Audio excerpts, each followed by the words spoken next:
G'day friends and fans, welcome to Dave Talks Off Ukraine War update for the 19th of June 2026. I'm your host, the author David Applegate, bringing you reliable news and opinions from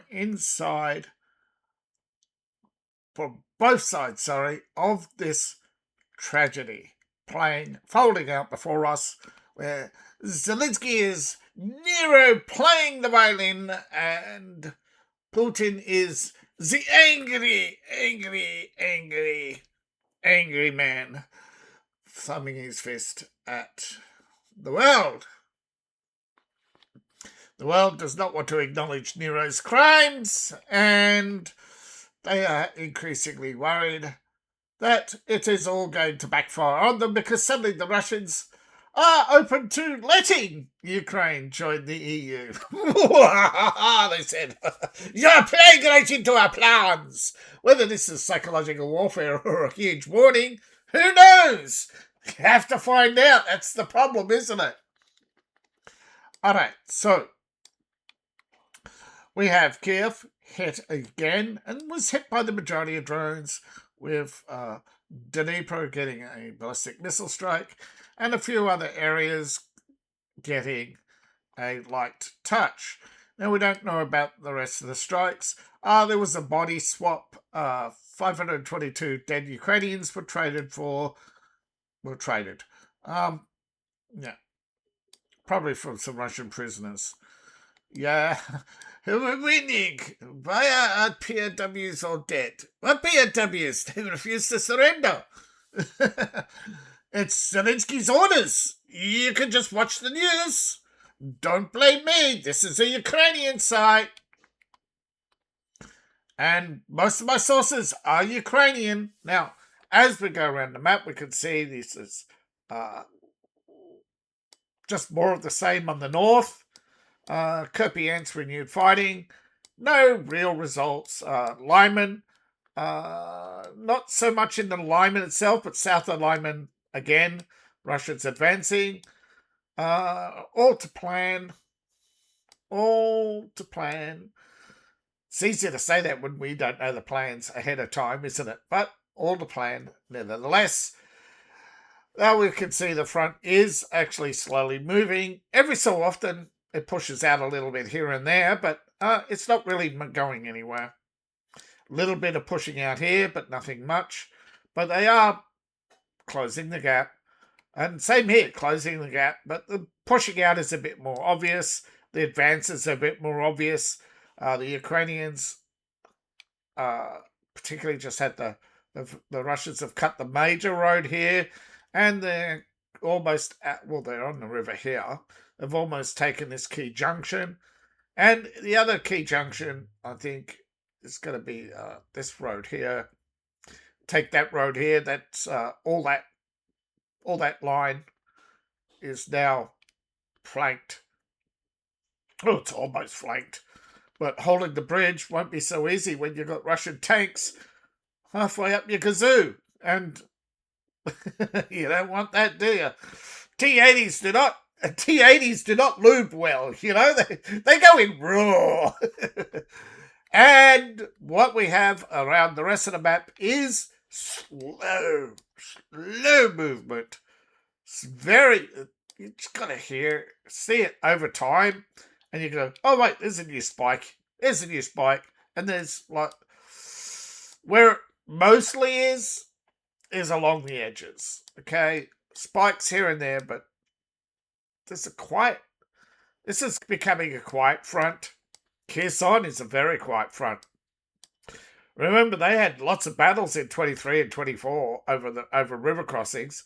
What river crossings Russians haven't destroyed, they control.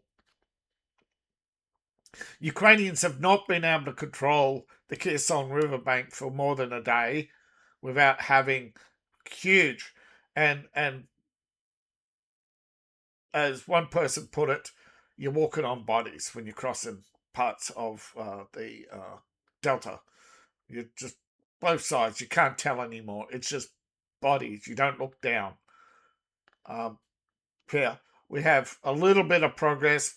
nothing significant. But it's clear the Russians are going to pull both sides of the river, push along, allowing advances like this, because the Ukrainians trying to protect their flanks, well, trying to brace at the same time, brace for onslaught, knowing Russian tactics are going to come from multiple fronts, and if they break through here, it's gone. Right? In the past, they've only been able to assault and haven't been able to hold parts of Orkiv for long. But if the Russians start being able to come up the river and go around Orkiv, and then start coming up here, Orkiv is gone. Right? All they have is really one route left, and if they come up and around, cut off here, and come up through here, cut off here. That's a lot of dead Ukrainians, because the Ukrainians, if they don't surrender, which is increasingly happening, it is the Ukrainian casualties. Many are saying it. Out of daily casualties, 70% are Ukrainian, 30% are Russians. Russians are more likely to survive a bullet than a Ukrainian. Most of them aren't. And most of the Russians get to go home, where most Ukrainians stay on the front line year in, year out. So it's a countdown. Okay, it's not, you don't go to the front to defend your country, you go to the front to die. But there are parts of the front, as we can see, where Ukrainians stationed there are just going to sit there and say, "Fire at Russians, yeah, we fired at some Russian drones." Yeah. So that's about it. Quick reminder that this channel is sponsored by you, the viewing audience. Empire Valves, that's one word, empirevalves.myshopify.com, your one-stop shop for enchanting treasures based on my writing. Now, the main casualty in Ukraine right now is caused by drone, predominantly fragmentation or high explosive impact. But the other explosive deaths overall, second to that is rocket artillery. Now, rocket artillery is using sparingly and increasingly come under criticism for both sides failing to use rocket artillery effective. Rocket artillery is meant to be the barrage before the assault. You come in with 5, 10 guards, whoosh, the trench line, then send in the troops. The problem is both sides have the same technology, so it's whoosh. And so before these guys fire, the truck's already in reverse gear. The firing guy and the driver is, they put up the chocks, they run the line, they, get out of blast radius, hit that launcher a couple of times, wait for the last one to go, then they race to the truck and just accelerate back, right? Because they know as soon as they whoosh, whoosh, whoosh, whoosh, the distinctive sound of the launching system is, popping off, someone at the other side is going over there, and they can see the plumes, the big, 20, 40 foot flame. Oh, wonder where they're launching from. So Ukraine is the meme, but they get their own trucks quickly in, HIMARS, whatever, to try and narrow in on them. So everybody's firing, and every time there's a plume, someone else fires. So instead of firing all 40 rockets, they usually go, instead of going 1, 2, 3, 4, they're going 1 to the truck. As soon as they see someone else's plume, they're back out of there. I'm not waiting around for the retaliation.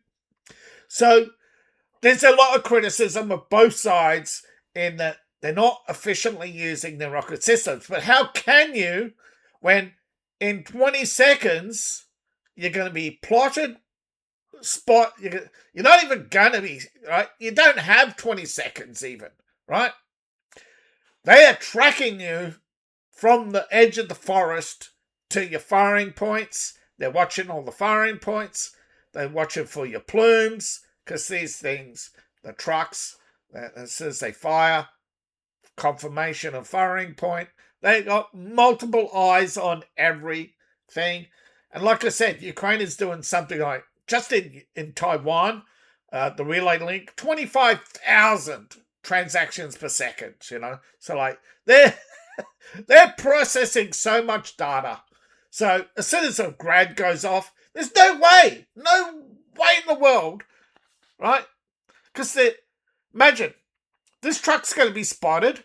By the time the truck's here, it's going to be tracked. So while they're doing this, another truck is rolling out ready. So while they're doing this, another one is, getting into position. And now it's a race for time.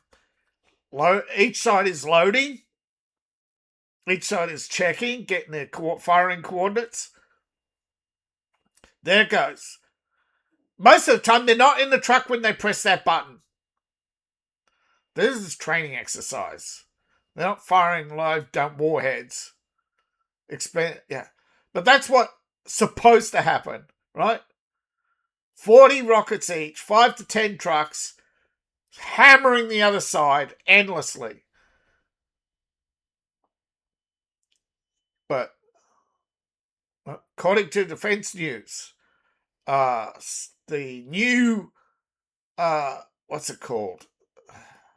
I think it's still called the Archer, but the French, they're putting a longer barrel. Looks like they're going to be putting a longer barrel. Look at the length of that, right? This is training exercise only, but just consider. This is one of the longest serving artillery. Well, it was meant to be replaced by the Tornado, right? And similar, right? The Tornado was going to be 132, I think. Now, the Grad is not just sold, right, to Russia and its allies. The Grad, don't forget, was, and up until recently, not just sold to Belarus and China, but many Eastern European countries also have, and some of them are supplied with rockets from North Korea. Recently, Egypt, Ethiopia, Gaza, Georgia, Iran, they all got rockets from North Korea. Iraq still gets rockets from for its domestically produced Barak system. Yeah, domestically produced. Now, this was, in the Iraq War, the system, right, developed, was meant to be for chemical weapons. But Chemical Alley said, there's the compound, and yeah. And increasingly, it's come out that some of the UN weapons inspectors are not exactly reliable with their allegiances to neutrality when it comes to weapons inspections. Money talks, bullshit walks, and they're going to take it personally, but let's face it. Barack Obama released the report in 2012. I think was senator, just one of his last acts as senator, I think, where he released the UN report, leaked it or whatever, that pretty much admitted Iraq had chemical weapons, just blowing off the map. But Italy, Pakistan, Poland, Romania, Thailand, and of course, Ukraine. Now, Ukraine's recently come out with a new version of the Minigrad, which is actually based on a Chinese system. And the Verba, I think, is Polish. And, of course, it also has the Eastern European and a customized version, which has additional storage space. It's a bigger truck. It carries basically, it's an extended truck. It's got a storage space. But, I mean, yeah, the last thing you want is to, look at the stupid design. You're carrying missiles in front of the launch. Definitely I am standing over there when that goes off, because I'm not trusting those 40-foot flames to not tickle the rockets in the back of the truck. I'm hoping that those are unloaded. Oh, no. Yeah, I'm not trusting that system. Or I'm hoping they park sideways and swing it out. Please, please, please, don't tell me that. No, I don't think anybody's blown themselves up yet. But there's the Mini Grad and others. Serbia's used one as well. They're 20s and 30s. They're even 10s. As I said, the big ones, they swing out when they launch. But the Soviet era, most of them are not Soviet era. Right, most of them are made in the last decade. But there's been over 100,000 made since 63. It's probably more rockets than more rocket artillery than artillery pieces right now. I kid you not. It's just that the majority of time, because of the cost of the artillery shell, the majority of exchanges are still artillery shells and bullets. And drones, now they're not reliably reporting the number of drones, and Russia's not going to tell us how many they launched, and Ukraine's not going to tell us what they hit. So, moving on. Moving on. One way to support the channel is to join my Patreon, Future Fantasy. That's one word, Future Fantasy. Support the channel for as little as $1 a month.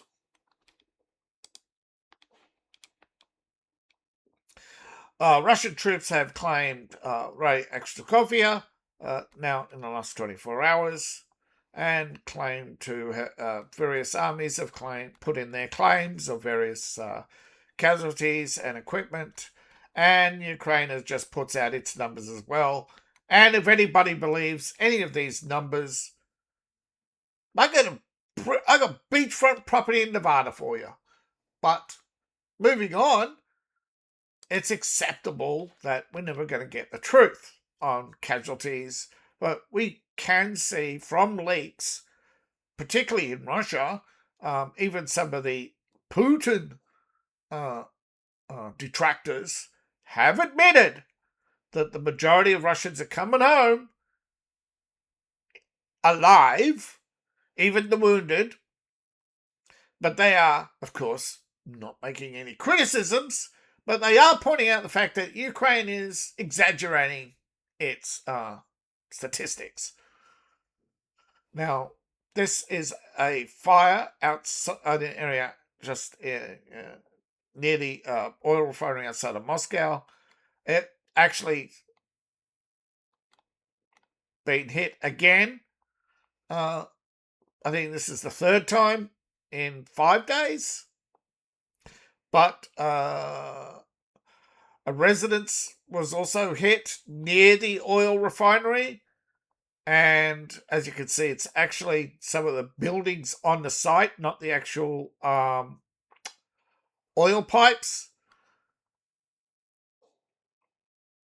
No, at the residence, 9 people, including children, were hurt. They took shelter in the residence, thinking they were safe, that they were targeting the refinery. But instead, the nearby residence was hit, and as you can see, damage clearly to what looks like a small farm of a hothouse on the outskirts of Moscow. On the outskirts of Moscow, there is little. It's a settlement within a settlement within a settlement. Moscow is like, there's a city, nice and beautiful. It's all, government workers, and around the outskirts are the real Muscovites who live in small houses, and increasingly their gardens are plastic hothouses. Yeah. A nearby explosion just ripped it. Yeah. It was probably the impact side of a missile fell way short. But hundreds of hours of flights were delayed. Over 550 drones were downed across Russia. You see the hits. And this is coming from Russia. Ukraine never does this, by the way. You cannot get news on impacts. You can go back a few years and get some. And you could get the Koshnikova explosion, as it was so big. It was actually the Omsk produced the largest explosion since what is it? World War One. The largest man-made explosion since World War One. Non-nuclear, that is, of course. Because we all know who holds the record for the largest explosion, don't you? What? That's right, the Tsar Bomba. That's right, Russia. The Tsar Bomba. Yeah, 3 of them, although claim of 6, but I think 3.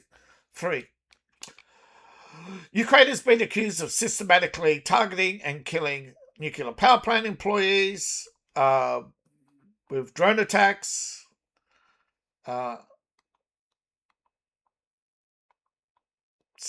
Targeting of civilians is a war crime. And the West, of course, is not investigating. So how can anything be denied when they won't even investigate? It's like saying UFOs don't exist, and then 30 years later say, well, maybe there's actually something. It's getting slower every release, but there are releases. But we're not going to get the truth out of Ukraine. We're not going to get all of the truth out of Russia either. I'm not saying, believe all Russian news either. I'm just saying there is no, when it comes to the news, I'm looking in the middle and saying, yeah, I'm thinking the people in the middle are not getting a say, and that's the real tragedy. And all these people who wave their flag at Ukraine, none of them fight the Ukraine war. None of them are ever going to fight the Ukraine war. None of them have the moral fortitude, because as soon as a right-wing government's in power, they all turn into anti-war. And right now, the anti-war movement is bitterly divided, because a lot of the anti-war movement is just pro-Russian, and that is wrong. You can't be pro-war or anti-war, right? You can be anti-war and say, Russia's not my enemy, but you can't be anti-war and pro-Russian on an aggressive stance and say, well, Russia took this moral stance. Ukraine is the aggressor, but you can't say, oh, Ukraine's a victim of Russian aggression either. It is like, for 40 years, Ukraine has provoked Russia. Russia has tried to help Ukraine. Ukraine hasn't paid its bills. Now Poland is threatening to cut off Ukraine. And this is a growing dispute, a growing financial dispute. Poland is saying Ukraine isn't paying their bills. They haven't transferred us drone technology. There's corruption in that Polish companies are getting demands for discounts. But then the company that buys the gear turns around and sells it to Ukraine for full price, keeping the difference. So the brokers, getting a discount and keeping the profit, that's what all brokers do, right? That's what arms dealers do. That's how they make their money, extra commission on the side. But Poland is putting its foot down over Ukraine. It's given it, I think, 3 days, but I don't think anything's going to come up. We've seen ProWritingAid before, and the Polish people are increasingly upset with Ukraine for poor quality grain. Now, Ukraine used to have the best grain in the world. I'm not denying that. Used to. But so many people out there are coasting on nostalgia or huffing cope. That grain that Ukraine used to grow is gone. What they haven't burnt, they've over-harvested and haven't produced decent grain in the last 10 years. This is not a Zelensky thing. This is a Ukraine thing, where quality and quantity in Ukraine has been on decline for the last 10 years. The war is a distraction. Ukraine and Zelensky said it himself in 2019. Ukraine doesn't pay its bills and is likely going to go to war to not pay its bills. But everything he accused his opposition of planning and plotting and doing, he did. And that's the Zelensky thing. The hypocrisy. It's like every Ukrainian politician has traded barbs, and both turn out to be as bad as each other claims. It's one of those rare instances where everybody's telling the truth about everyone else while claiming to be lily white. And no, you're all stained with the blood of your fellow Ukrainians. Thank you for watching. Please like, share, and subscribe. Please support the channel. And I think if Europe cracks down on Ukraine, I would cheer them on. I would honestly say, yes, if Ukraine can be fixed, which I doubt, then yes. But this is regime change that everyone hates. The regime change in Ukraine has to come from within, but because the army are run by cowards and sycophants, you're never going to get Ukraine fixed. So, yeah, I can see why Lavrov thinks that Ukraine is going to be the boil on Europe's butt. Well, actually, he didn't say that. I said that. Ko-Fi, but Lavrov does say Ukraine is going to drag Europe down like a boat anchor in deep water. So, Ko-Fi, Patreon, buy my books, buy my merch. Oh, one last thing I forgot. The Baltic Sea. Recent NATO operations in the Baltic Sea. It was not a Russian ship. It was an Indian ship dragging its anchor. India is increasingly belligerent okay? Watch that space. The Baltic Sea. Thank you. I'll see you in the next video. Bye for now.